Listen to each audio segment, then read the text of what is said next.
Welcome to the Lindsay and Tony podcast, where we talk about spirituality, business, and life experiences.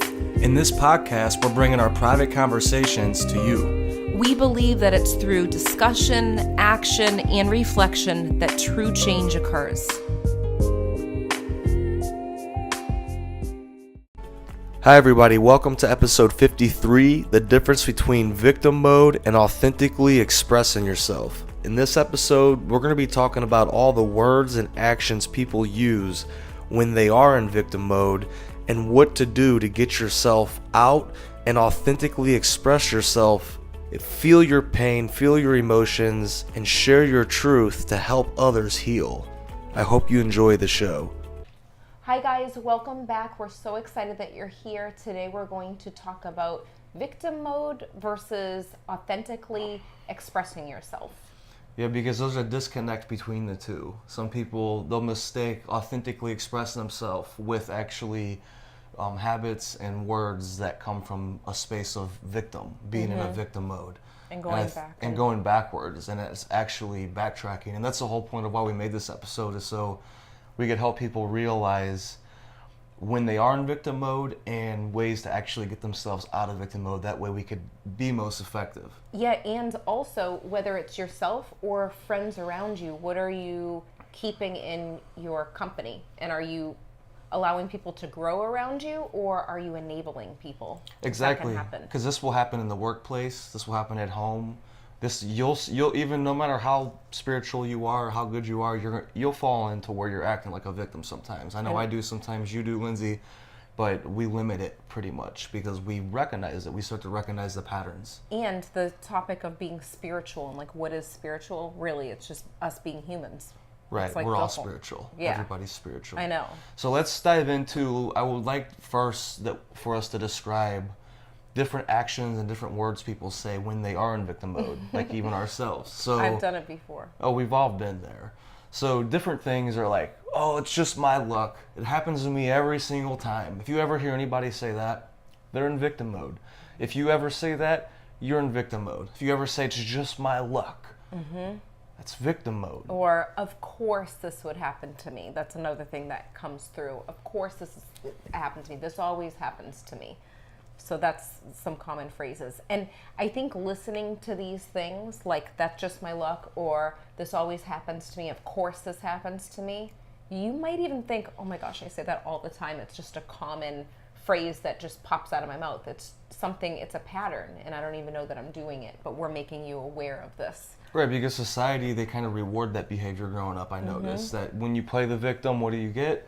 You get attention. So people like playing the victim, so they can get that attention. Right. So I think, you fall into playing that role, and you might, some of the things we're saying, you might notice that you say those, but it's okay. You don't have to hit yourself over the head. It's just, let's learn to not say that anymore. Yeah, this isn't about shaming yourself for actually doing it. It's just becoming aware of it. Becoming aware of it, right. So you might do this in relationships where you're like, I always attract this same guy, or I always attract this same girl, and this just happens to me in relationships.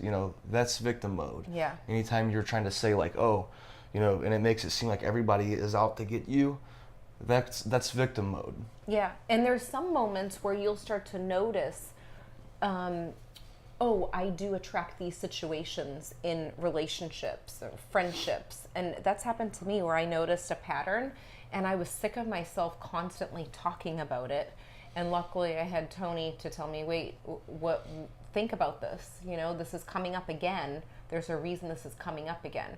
So instead of saying this always happens to me, I was thinking, okay, why is this happening to me? Not like why me, but why is this happening to me? What am I doing to continue with this cycle of the same situations coming up? Exactly. I had to ask myself a lot of these questions when it came to finances. When I first heard about mindset development and all that, I had to ask, because before that, there was a lot of negative talk about money, from around me, from me growing up. So that played over in my life. I was actually, talking that way in my experiences, to where I would say negative stuff about money, like, oh, I never have enough money to do this, or I can't go on vacation. I can remember saying that in high school. And once I started to learn about the law of attraction and how what you speak about, it manifests, I start to have to catch myself. I'd Yeah. go to say those things, and I'm like, wait, no, there's an abundance of money. And I'd have to like literally stop myself in the tracks. Yeah. And I can remember a lot of times physically saying it. Like, if I was by myself, I would talk to myself. I would get that thought in my head, like, I wouldn't have enough money to do this. I'd be like, no, I have enough money to do anything that I desire. There's more than enough money out there, more than enough resources. We live on a beautiful planet to where you plant seeds and all kinds of fruit grows from that seed, an infinite amount of fruit. And I always like would bring myself back to different evidence that I know that there's an abundance out Yeah, there. that's a good point too, to reiterate that there is so much around us. Now, this is something that's important too, because it's really common to fake it and act like everything's okay. And, you know, at that time, maybe were you working like a bunch of jobs at that point? Yes, I was working a part-time job. I was doing network marketing. I had a lawn care business. Yes. All different things. So you had all these things happening. So maybe Right. you really were at that point where you knew that there was abundance around you, but maybe you didn't have, you know, $10,000 in your bank account, and you weren't going to fake it and pretend that all of a sudden you had $10,000 in your bank account. But I think that's something to be aware of too, that we don't have to be positive and be fake about it. We can be aware of the situation, but also what's repetitive in our mind and what's coming out of our mouths, right? Absolutely, because when I came across the mindset, you know, that we all know you got to speak, you got to think positively, that's where I fell off a little bit, because I was thinking, oh, I got to be positive all of the time. And when I'm feeling these bad emotions, I don't want to go into victim mode. I don't want to play that, so I don't want to give it any attention. And like, no, that's not the answer either. Yeah, and it's not to like even suppress all of that. You actually have to acknowledge those emotions and be real with what's going on. But the difference between victim mode and, you know, and being too positive is, it's a fine line. So once again, if you find yourself saying anything to where it makes it seem like everybody is against you, that's victim mode. But it's okay to where if you're working your butt off and you know, the money's not showing up or whatever, you might be frustrated in different moments. It's okay to show that frustration. Like, you have to show that frustration and feel it. I tell Lindsay different times where I'm frustrated. I'm like, Lindsay, I'm just really mad right now. I'm really frustrated. I was doing this and whatever it may be. And we have those moments and we're honest with them. But the difference between a victim and somebody who's not is we move on past it. After we let all of our frustrations out and we live it and we own it and we're honest about what's really happening, because that's the thing, is like, you have to be honest about what's really happening, then you're able to move through it and figure out solutions for it, instead of just simmering in it. Yeah. And what story are you repetitively sharing? So for me, when I first lost Nick, I was in victim mode big time. Like, I didn't even want to hear anyone's advice at all. Like, they could give me, I could sit on the phone and complain the whole time that he wasn't physically here, and they would give me advice. And I feel sorry for them because they were sitting listening. But at the same time, no matter what they would say, it wasn't going to bring him back. It wasn't going to change the pain. But in that moment, it was almost like, it was like temporary fuel where I was able to complain and whine about him not being here, which they couldn't do anything about. But that's what the mode that I was in. But it wasn't until I started to notice like the little miracles in life that got me out of that mode, which I feel like it took like years, because I would have little miracle moments, but then there were other moments where I fell back into the trap of complaining. Of course, yes, you miss the person if someone's died, or maybe there's something else that comes up in your life and you really are feeling that. But are you really looking for a solution, or are you looking to just whine about it and complain and say, poor me? Exactly. And like you said, it was fuel to you, right? Because temporary fuel. You weren't looking for a solution in that moment. You didn't want a solution. And that was okay. You know, she had to live through it. You had to go through what you went through, but what you were getting is you were taking other people's energy. Yeah. And that's where, like, once you do that so many times, and then it's like, okay, you're playing the same song, and like Lindsay said, you see the same pattern going over and over. Well, that starts to take from other people's lives, and that's when it's not really an even exchange, and people will start to avoid your phone calls. You might find yourself wanting to avoid certain people's phone calls because they're always telling you their same old pattern, the same old story, whether it's with finances or relationships, and and you're just sick of hearing it. So you have some friends to where they need to vent. You know, you're talking to them and they're venting. That's different. Right. Compared to, you know, because you know that friend doesn't usually do that, you know, all the time. They're not doing it every month or every 3 months. It's like a rare occurrence to where they actually need to go through their emotions. Like, look, I just broke up with my boyfriend or girlfriend, and I need to talk about this. That's different compared to the friend to where like a year and a half, 2 years later, they're still calling. And like Lindsay said, when she was talking to people about Nick, that must have been a couple years later. And at that point, it's like, even you knew in your soul, okay, I need to change that story so I could heal. I feel like I didn't at that moment. Like when I was in it, I was so deep in it that I was bitter that it was happening to me. It happened to me. Right. But then somehow doing the spiritual stuff, it propelled me to think, okay, I have a bigger purpose to use this as fuel to empower other people. Which is one of the golden nuggets to get out of victim mode. If you ever find yourself in victim mode, look at the lesson inside of it and what you could teach other people through it. And I think that was part of your healing. How much you've healed is you found like, wait, this is part of my purpose and I need to share this and I need to teach this to people to help them heal who's going through similar situations as myself. And that kind of is like an anchor to get yourself out of that victim mode. The story and onto changed. the other side. Like even though the story's the same, the energy behind it changed. Maybe the tone. You know, like when your communication, 80%, 90% is tone of voice and all that. So like the tone of your story changed. So that's another gold nugget too, is victim mode. The difference between victim mode and not being in it is the tone. It's tone, the overall tone. It's not necessarily with the words or the actions. Like Lindsay said, her story still stayed similar. She still tells that story, but the whole tone when somebody hears her story now is like, look, I went through all this pain, I felt this sadness, but you could overcome it because I overcame it. Yeah. And that's a good point, because it doesn't mean that it's gone, but you're on, like you said, like, I don't know, did you just do like a boat motion or something? You just did? Well, as I was doing it, I was picturing myself like almost in a canoe, but I was in you know, like a hole in you know, in water, and I was getting myself out. Yeah, well, that's kind of what it is. Like, because it's like, I'm on the other side. There's still feelings there, you know, like when you're grieving, like you always miss your aunt and your grandpa, there's no grandma denying and grandpa, but it's like a different kind of It's more energy. From a power. People say like being in your power or not. It's being in your power is the difference. You're being in your power and you're like, no, I went through this. It's painful. It still is painful. I still have sad moments. But I have understanding with it. And it's a space. It's a lighter feeling. The opposite of it is very rough and rigid. And this is very light. And I could have been if I knew better at that time, I could have been really direct and said, I really don't need any solutions because I'm not going to take them at all.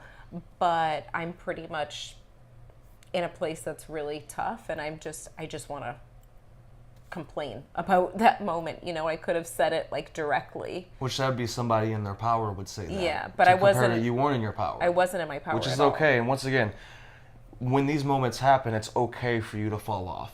But it's not okay to live your whole life there. Right. And this is why we're making this video, is so people don't live their whole life there. Not even a whole month there, a whole year.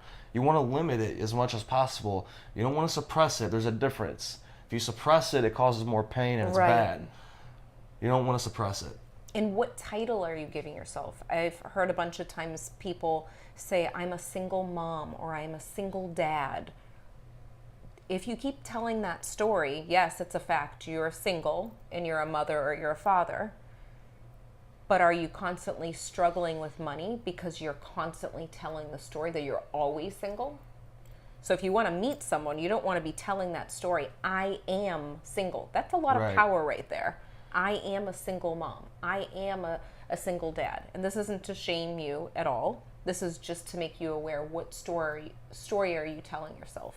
Right, exactly. I am at a job that I hate. Yeah, that's true. You could talk about it, but are you constantly bringing that up? Right. Yeah, exactly. Like I have kids, so I can't travel, or I can't do this business as big as I want it to be, or I'm broke. Or I'm broke because I have this, and this.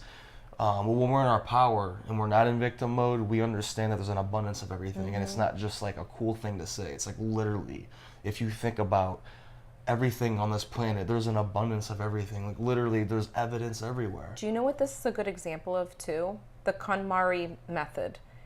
We've been watching. We actually listened to the audio a couple of years ago with the KonMari method. I always ruin the title of the book. The Magic Art of Tidying Up. The Magic Art of Tidying Up. Yeah. So that's a powerful book where you go through your stuff, and like she has you take all of your clothes from all different rooms and put it in a pile in your bed. And now there's a TV show out on Netflix, and we've been watching it lately. And people are shocked at the amount of stuff that they have they didn't even know that they had. So it's like you think that you don't have much, but really there's an abundance of so much around you, and you have to become aware of it. It reminds me of that. Which is a beautiful point, because here's another something to add to that. Anytime you do fall into victim mode, because it might happen today, it might happen next week, to us, to you for a moment, just go back and think of somebody who on this planet who has a lot less than you. I know it sounds bad, but it's like literally, it's true. Especially if you live in America, or like you're not in a third world country, you have way more than the average person. Yes. You literally have way more than the average person. So think about that, and I think that puts everything in perspective. And also, like, I like studying biographies or watching videos of people's lives, because of the fact you'll see, like, wait, they came from here, they started before me, like, or way lower than me, and they're way up here, and it makes you believe that you can do it too. Exactly. And I think that it is all about perception. That's a big thing, about going back and forth between victim mode and then using it to empower you. Come here. But what can we let them do to kind of make them aware of some steps on what to do and how to get out of that mode? Well, basically, like I just said, anytime you're falling in victim mode, stop and think about, how bad is it really for me right now? And some of you might be going through a lot of horrible things, and I know there's a lot of horrible things that happen to people. You know, when you're kids, all the way up into when you're an adult. You know, people might have passed away. There's people that have been sexually abused. There's all of this different hard stuff that's happened that could cause a lot of pain, and that could cause you to kind of be in that negative vortex to where if you stay there, you're not going to heal. And I think that they should embrace that feeling by talking about it. If you don't want to tell anyone, then write it down or record your voice and delete it, whatever you have to do. Voice it out. Make sure it's out of your physical body by voicing it out. But also think about how you're telling the story. Exactly, the tone that you're telling it from, and just get it out, like Lindsay said. Get that story out, all that pain, because the reason why people are in victim mode is because they were victims at one point. They literally were. It was either their parents did it to them, their grandparents. Maybe they grew up in I have a friend who grew up in Congo, Africa, where he told me, like, he'd be at school and be locked in for 3 days because they would be having a war going on outside. I mean, I was shocked to hear that, because I heard that when I was like 19 when I first met him. I'm like, that really exists? I was very naive then. I mean, of course, I kind of knew it exists, but to meet somebody that went through it, but just put things in perspective. Yeah. And I think the question to ask yourself is, first of all, what is your story? Like, what has happened? But also know this isn't the end-all, be-all. It doesn't have to end like that. Do you know what I'm saying? Yeah, it doesn't end here. It ends through I look at it this way. Everything happens for a reason, and everybody knows that, and they feel it. That's why you see that quote going on everywhere around social media, because anything that's cliche, it's because a lot of times it's because it's a truth, a lot of times. And everything happens for a reason. So if it happened to you, it happened for a reason, and it's only you that's going to discover all of those reasons. And more times than not, it's so that you could help other people it already happened to on this planet. You could help them heal. Right. And not only them that it's already happened to, you could help people that it's going to happen to 10 years from now, 20 years from now. You know, you can make a video right now about some painful experience that you went through, and you can put it on YouTube or Facebook or the internet, and literally 20 years from now, somebody who goes through that same experience could watch it and heal from it. And maybe you're not even living no more at that point. I was just thinking of the friend that you shared too the other day before we go, the story about her sharing something that happened in her life, and she was holding it inside and she Yeah, shared it. I noticed it, just it was something deep, somebody I went to high school with, they shared something very deep and true and painful that was true to them, that happened to them when they were younger in elementary and middle school. And I was starting to read comments, and it opened up the floodgates for all of these other people to start sharing similar truths that happened to them. And that's what's going to happen is when you get out of this victim mode and you start to heal and you share, you're gonna unconsciously give other people permission to do that same thing. So even if you think that you're not helping them directly, even if you don't see them right underneath your post, if you make a blog about it, just know that putting out that energy of healing and sharing truth, it's going to put out a wave into the universe that creates more of that. Yeah, that's a beautiful note to end on too, because that's powerful right there. I wish I could remember what you just said for a quote, but replay that, because I feel like that is the ticket to get out of victim mode into really standing in your truth. It is, and that's the whole point of why we made this episode, is to help people understand when they're in victim mode and to help them heal through it, and to really just, in the end, authentically express your emotions and yourself 100% of the time. That's the goal. Yeah.